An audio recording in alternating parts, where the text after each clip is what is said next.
Thank you, sir. So now our next presenter from DCM Sriram, I'd like to introduce Mr. Vivek Gupta, who is Vice President, Assistant Vice President and Head Instrumentation, DCM Sriram Limited, Kota. He will be talking about safety in process industries, current scenario due to COVID-19 and digital transformation initiatives. Now I request Mr. Vivek Gupta to take it forward.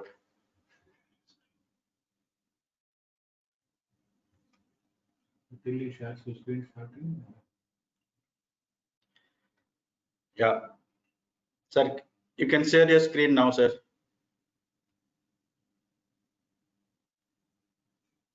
Sir, please unmute yourself.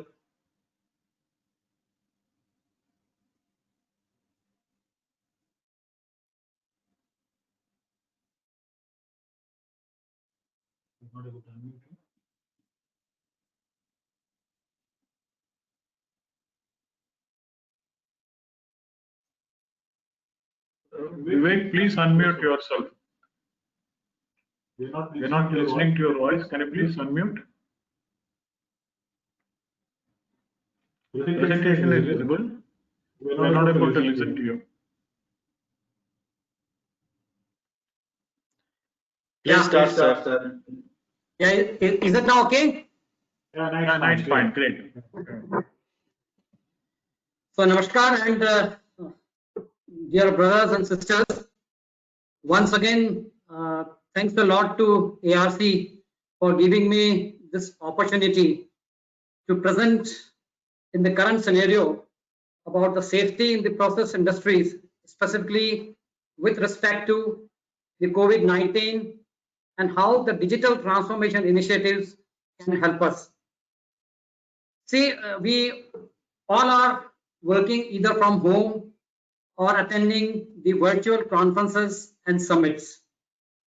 The idea behind this is to keep ourselves safe and the others also safe.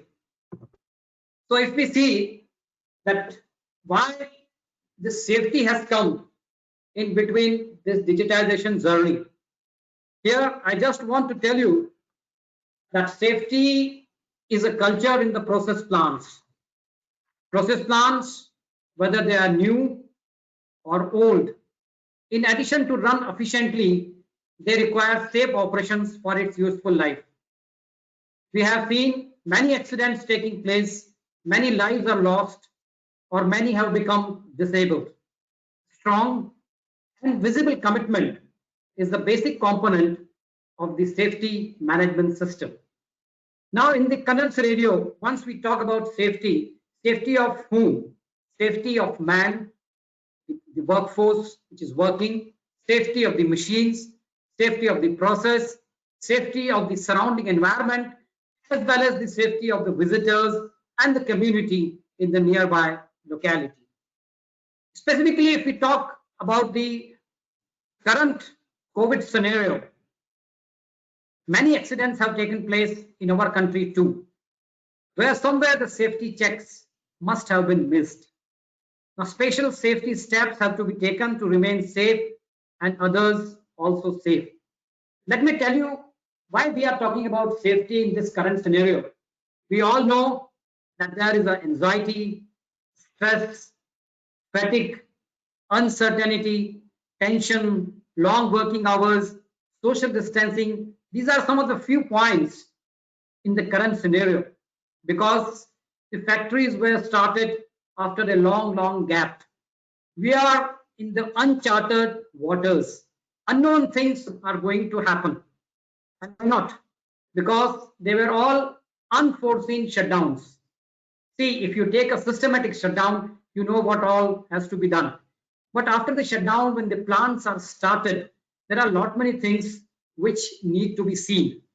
So I am just giving you here, we all have heard the word VUCA world. The VUCA world generally we know is volatile, uncertain, complex, and ambiguous.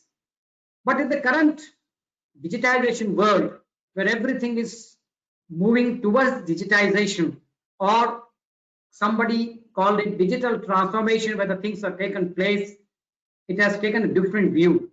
Now we have a vision. We can take actions, we can probe changes. You from uncertain is moving towards understanding. We have a wider, different perspective of doing the things. C, which is used to be a complex, is now changing to your focus, flexible, creative, resilience. And if we talk about A, which is ambiguous earlier, is now we have an agility. The companies who are agile, who are resilient, they are able to move even after a long shutdown. Now, how does the safety management system works over here? I try to give here some of the main points. See, safety is a culture, as I have already talked, and safety is the responsibility of each and every person who is entering into either a plant or an office. One has to understand its own responsibilities. Here, what we are given, we have to have a safety leader with us. Then we have a kind of a thing where we call it that we have to have a control also for this. Then we have to do the measurements also. Then we should be able to see. Can you please hide my video from here, Mr. Rajkumar? Hello, Mr. Rajkumar. Yes, hello, please tell me. No, you want to remove the webcam. Yeah, now is it okay? Yeah. Yeah, you are able to see my presentation, no? Yes. Hello, All you are right, able to just see my go ahead. presentation? Yeah, okay. Yes, sir, please go ahead, sir. Yeah, then we have to do the, measurements, what we have done. Then we have to ensure the safety system and the technologies for the safety which is being used. Then adequate training is required. Somewhere in the past presentations, we have been talking about reskilling the workforce. Specifically in the current scenario, this is really required. Then we have to take a feedback and analysis. This is what about the safety has to do. Now, if we go towards the next slide. Sir, we lost your screen, sir. Yeah, I am just again seeing.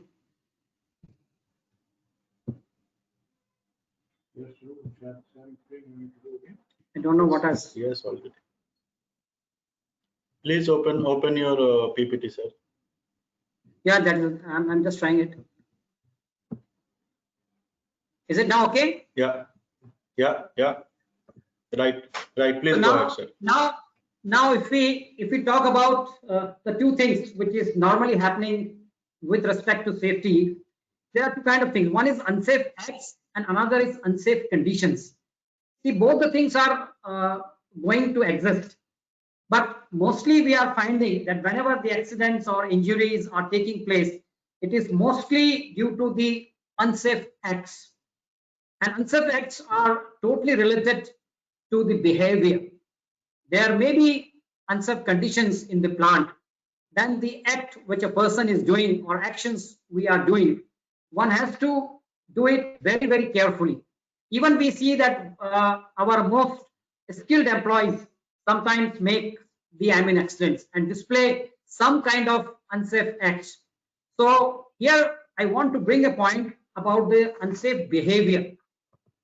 Now, for unsafe behavior, there is a term called BBS, that is behavioral based safety. This is a very, very popular, and now most of the process industries, plants, they are going for that. Now, what is that?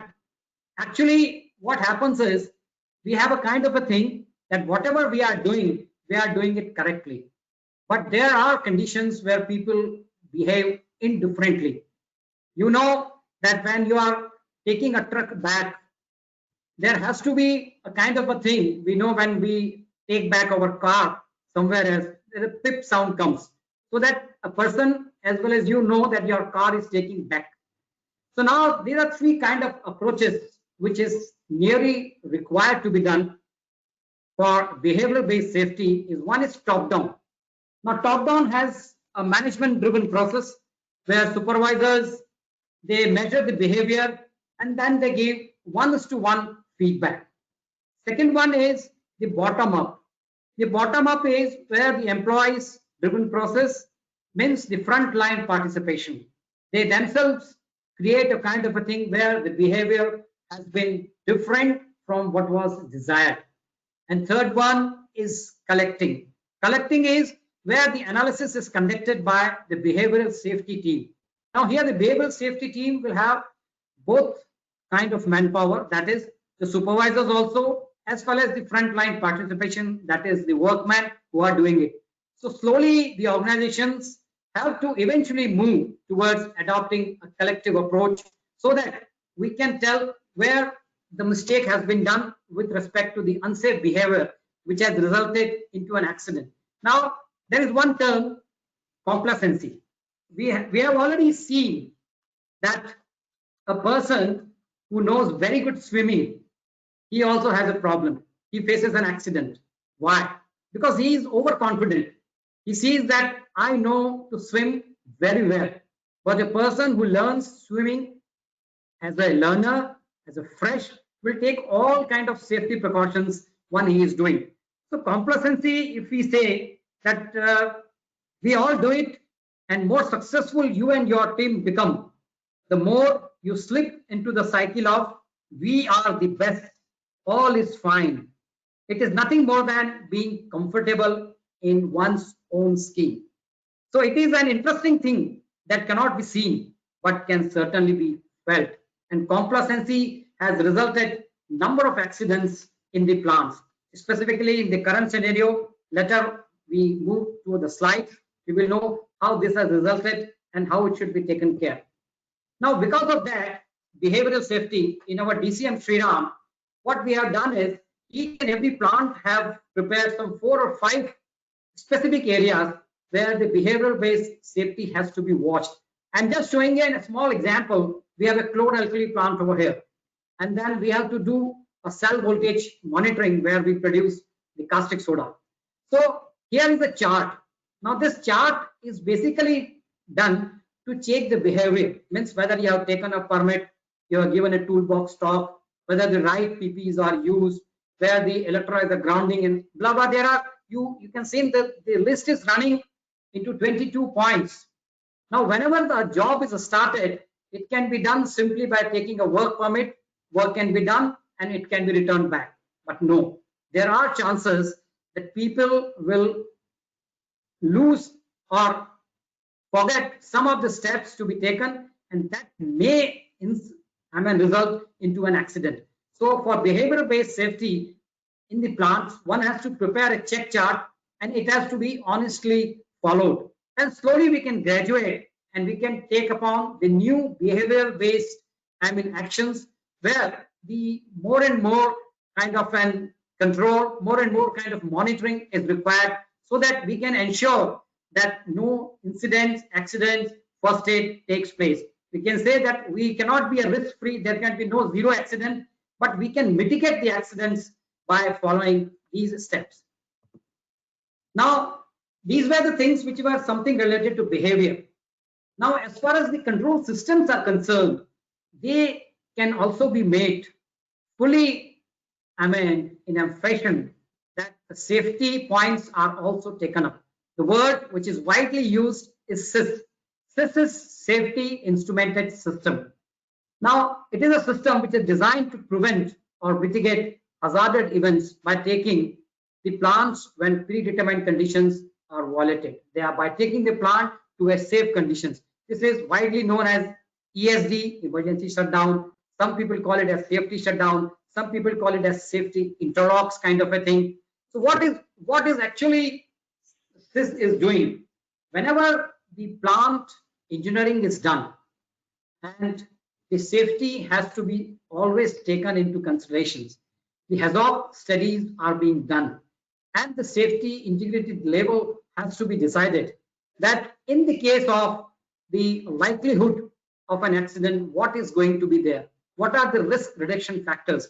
Normally in the plants, if a good design is there, we can go for SIL3.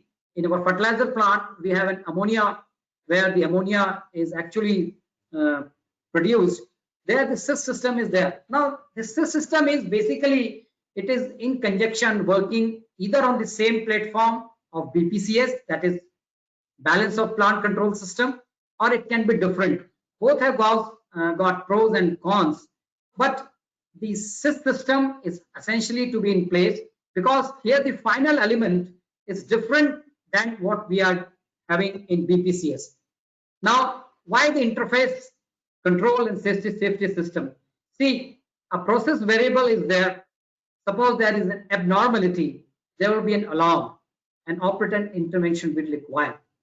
But suppose the conditions move very fast towards an accident. Now there has to be a system because a human intervention cannot be so fast.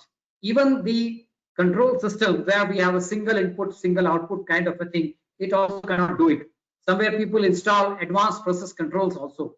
But where the safety comes, then we have to have a safety instrumented system like safety relief valve where the rupture disk is there. There's a dike or a bunker is there, the plant response system, the community response system, all these things have to be there at place. Now, what is an interface? SI's operation shall not be dangerously affected by failures, the operation or maintenance of the BPCS. That has to be taken into mind because what is happening is the final element which is controlling the SIS, even it has a different controller than the controller of the balance of the plant control system.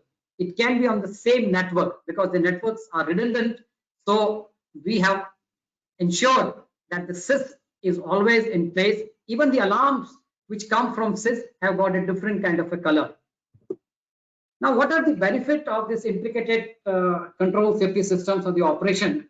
Is we have a good information system, we have a reporting, we have alarm management, we can have SOE, which is called as sequence of events, assets can be optimized, engineering. So integration must be designed to avoid common cause failures when this is selected. And giving a small example of what is there in our ammonia plant. This is an integrated platform where the delta V, which is for the DCS, or you can call balance of plant control system. And we have a SIS. Here you are seeing that both have got the different controllers which control the process to ensure the 100% redundancy.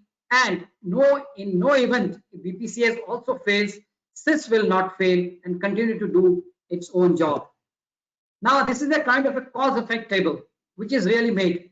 On the right side, where you are seeing the effect, they are basically from BPCS. But how many conditions are existing? Suppose an instrument air pressure goes low. Now, what all those effects which are going to happen inside the plant has to be put in a cause-effect table. And this cause is PA007-LSD. This is a kind of a tag number which is assigned. And this is there in our SIS system. So one can know that if this is going to fail, what else all effect is going to be there. Now, all these things are not just on a paper by an experience of the plant operation, engineering, instrumentation team, but there are the standards, this IEC 61511. I'm not going to read out all those things, but it takes care of all those points which are to be taken care once we make our system. Now, I was talking about the alarms also. Now, what alarms are going to do over here? Specifically during these times, why we are talking about the alarm management. You are seeing some of the accidents which have taken in the past. Now, I remember my old days when we used to have the alarm management. If you see the pictures of the old control rooms, there used to be alarm fascia windows. The bulbs were glowing in case of anything going abnormal. Those days, those windows were the indicators of something abnormal in the plant, and then plant operator has to do some action. So those tags which were having this bulbs with the inscription written on that on a fascia window that this has gone wrong. Now, upon the inception of the DCS, everything is now possible from our digital control system. We can have as many alarms as we want. So what has happened? Why we are talking about alarm management system? The question is that since those days, the alarms were very, very meticulously designed.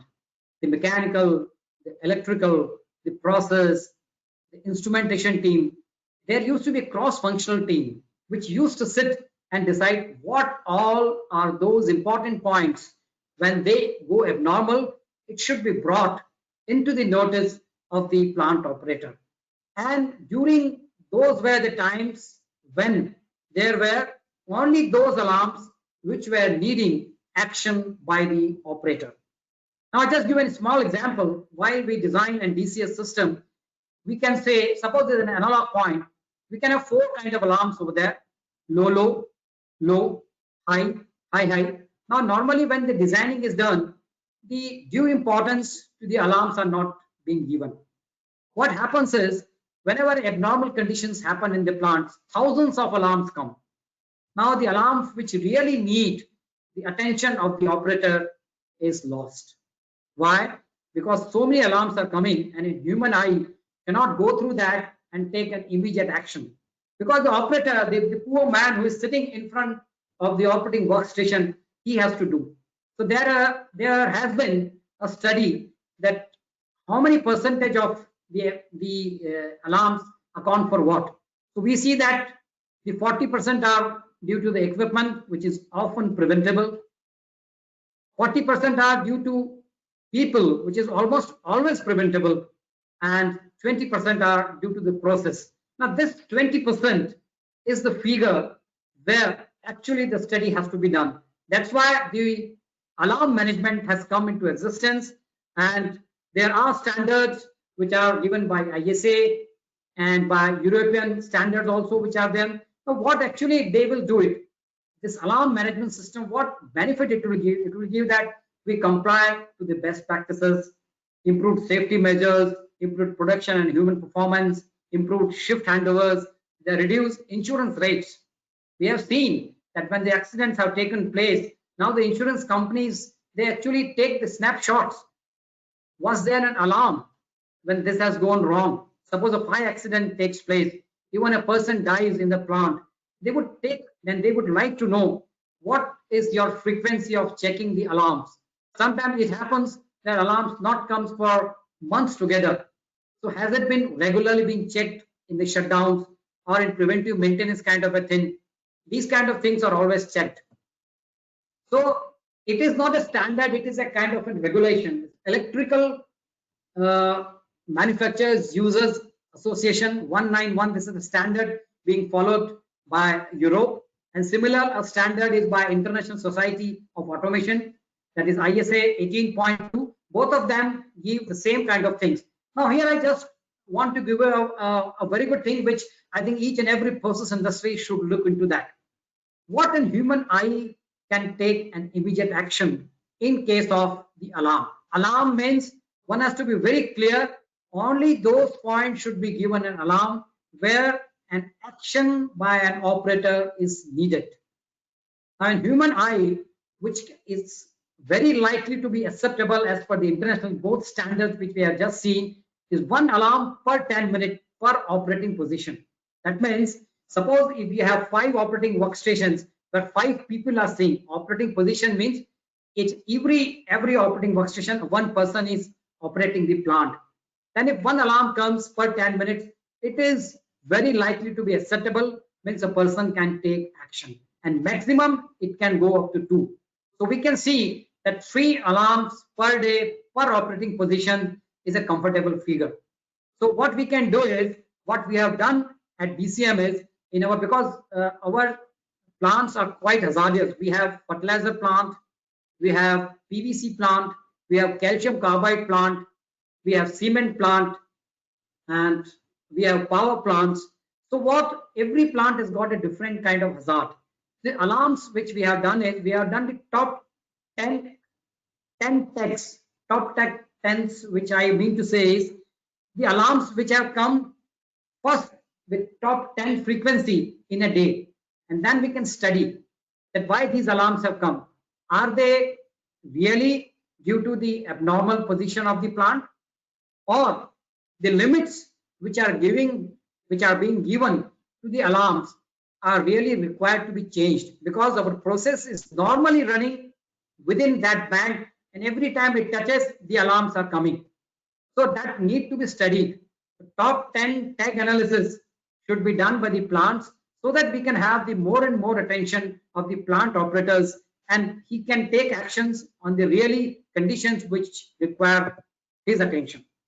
Now I am just coming about a sheet. This is a very important kind of a thing in the current scenario, that once we are talking about ensuring the safety during the COVID times. Now, a company normally has a safety policy. Now, safety policy has various kind of things which is written, and those are to be followed. So if we go with the PPE, that is personal protective equipment. In the current scenario, what we are having extra is we have to wear a mask, or we have to have a face shield if the kind of the working environment requires for that. We have to have checking of the temperature of the individual who are entering into the plant. So now the SOP should change, and it is there at place, but it has to be documented and seen that people are regularly following it, whether the right PPEs are being used. Now, if we say mask, once you are sitting inside your office and a person who is taking a bag on his shoulder of 45 kg of urea, you can think that he will have a breathing problem. So still people are working on that, what a kind of mask we can have so that he doesn't have the breathing problem. Similarly, the plants which were shut down for a long period, sometimes the turnaround time of some of the plants are 3 to 5 years. And this time we didn't get any chance. So one has to see the quantitative risk analysis has to be essentially done so that we can avoid the kind of risk associated with it. There are assets where the temperature monitoring has to be done. Now, a plant like ours, who is 50 years old plant, now some of the assets, they do not have really a kind of an vibration measurement or kind of a temperature measurement. So people can think about mounting of wireless kind of an equipment. There are possibility of the gas leakages which can happen in any of the process plant. No gas leakages, because the plants which were earlier in a region where there were no locality in the nearby. Now, some of the plants are within the city boundaries. So one has to see that we have sensors which are installed for the gas leakage indications at the plant boundary also. And they should be tested regularly for its annexation so that in case of any abnormality, the action can be taken. LOTO, we have heard, everyone has heard about LOTO in the safety. But now one more term is tryout. Lockout, tag out, and then tryout. This has to be checked. Normally we follow LOTO, but then tryout is before starting, we should again check it, that whether we have really done and taken all the measures that nothing wrong should happen. Now there are committees at the plant level, at the individual section or individual department level, and then at a company level, which really reviews that what kind of safety features we are being followed in the plant. And then the adequate training is also required.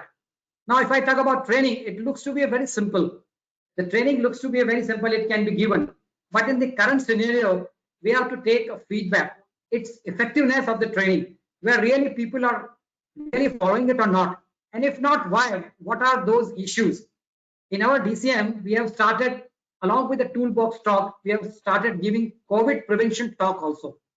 Because the contract labor who are coming in few hundreds to our plants, they need to be made aware every day because they are coming from outside. And it's really a challenge to keep them knowing about the COVID, how they can prevent it, how they have to work with the social distancing. And that's why the refresher kind of training is always being given. Then one more thing here I want to bring about is a kind of an awareness regarding the peripheral population about the mock drills. Normally what happens is we do the mock drills in the daytime. But what happens if such kind of accidents or such kind of abnormality happens in the plant during the night times? So this is a essential kind of a thing, that mock drill should be tried out in the night times. A small experiment which we have done over here in one of our plants is whenever there is a gas leakage, you have to go and see the windsock, in which direction the wind is blowing. So where the assembly point is there and where the people have to gather in case of any gas leakages. So as I'm talking about digitization journey, what we have done is we have put a sensor on the top of a plant, and then with the use of the Hall effect, this is interface to our DCS system, and now you can see in which direction the wind is blowing, and the wind is blowing against that direction where the people have to go to the assembly places, so that make them safe. Then another thing as for safety is the management of change also. Lot of changes are made in the plant, and the management of change has to be very strictly followed. What does it mean is, it takes care of the hazard study, it takes care of that people are made aware that such changes are being done. Now, how we can use the digitization for the safety purposes? Now, there are wearable sensors which are coming so that people can know what is the temperature, or there are areas where the movement is very, very restricted. So suppose the people who are not allowed to go, if they are entering, there will be a kind of alarm in the control room. Similarly, we can take the alarms using the wireless, as we have already talked, that can be about vibration, about temperature, about the gas leakages, and the remote location monitoring system is also now being used.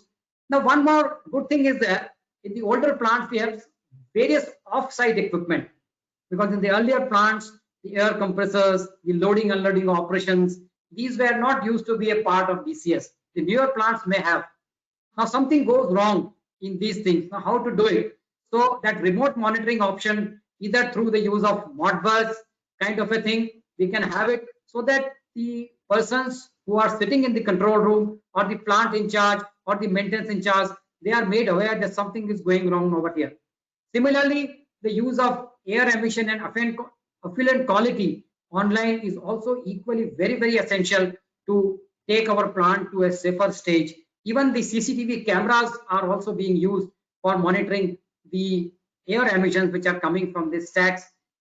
Then we can have the speed monitoring also inside the plant for the vehicles which are plying. The trucks are plying. Now, what happens is the truck enters from the material gate, and it is taking, either it is giving the material into the plant, or it is coming empty and taking the material outside the plant. Now, sometimes the truck people, they stand in the plant area and takes more time.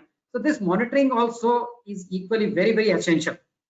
And then we can use either wireless or a wired kind of a CCTV cameras to see the social distancing also. Even in canteens, we can do it. Now, another important point is, looking to the COVID, once we take a work permit, now in DCM, we already have the SAP S/4HANA. So it is totally kind of a thing where the notification is generated online. This notification is generated, goes to the respective maintenance department. They prepare a work permit online, and suppose a safety person has to be also signing on that paper, so it will be routed through him. Suppose there is a digging has to be done, so it will be routed through civil, through IT team, through electrical team, just to ensure that nothing is going to be wrong if we dig at this place. So everything is happening digitally, and you can take the printout of that work permit only when this process has been followed. Now, one interesting application, because we are talking about the current time of COVID and digitization, is every one of us knows that we measure vibration for higher levels. If a machine is having a high vibration level, then we check what is wrong. Is it a mounting pad issue? Is it a issue of the bearing, or something else is going on in the machine, that if there is a misalignment, we have to check it. But we have adopted here measuring the low vibration and then utilizing it on a conveyor belt. Suppose the motor is moving and there is something wrong. So if the motor vibrations are going low, it means something has gone wrong, and the material, instead of going and feeding into the plant, it is draining out from the conveyor belt. And imagine the situation where the material of 10 tons or 20 tons per hour is flowing. How much material will be spilled out on the ground? In the current scenario, if that material has to be taken out and plant has to be restored again to start, many manpower will be required, and again the question of social distancing will come. So here we have started, and this is a very interesting application where a very, very small investment, it's quite innovative kind of a thing which my engineers have done, that we have started measuring the low vibration levels also. So similarly, the material when it comes to the stores, what happens? we have to go and check whether my material has come or not. Then I will give a slip, issue slip, and then get the material issued. At DCM, what we have done is there an automated email system. As soon as the GRN is made, there will be an email to the concerned indentor. Similarly, when the material will come into the stores, he will be having an email intimation that your material has come, you have to now inspect it. So these kind of applications, the digitization, the DCM has taken a step. In the COVID times, actually, we had commissioned one new power plant also, but we could not commission one kind of analyzer. Now that was also essential for commissioning. So the whole process was interestingly done, and probably first time in India with a remote support, with a video call showing how to do the installation, how to do the cabling, and all kind of things were done. Similarly, for the vibration monitoring system in one of our new turbines, the software was loaded with a remote kind of support. So things are definitely changing. There are challenges when we go for such kind of thing, because cyber security, as one of our friends was talking about, that cyber attack was there. So what we have done at our end is that none of our DCS systems are connected to internet. Even if we are using a USB drive that is being dedicatedly used only for that control system, and we ensure that nothing is being used from outside. So this is all from my side.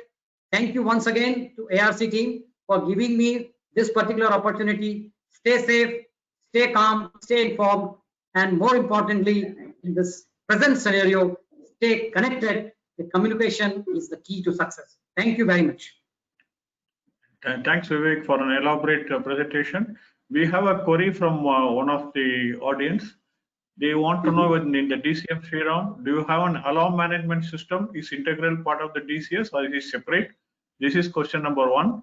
As a follow-up question, they're asking, how is your experience on alarm suppression achieved in alarm management system? So one is alarm management system separate? How is your experience on alarm suppression systems?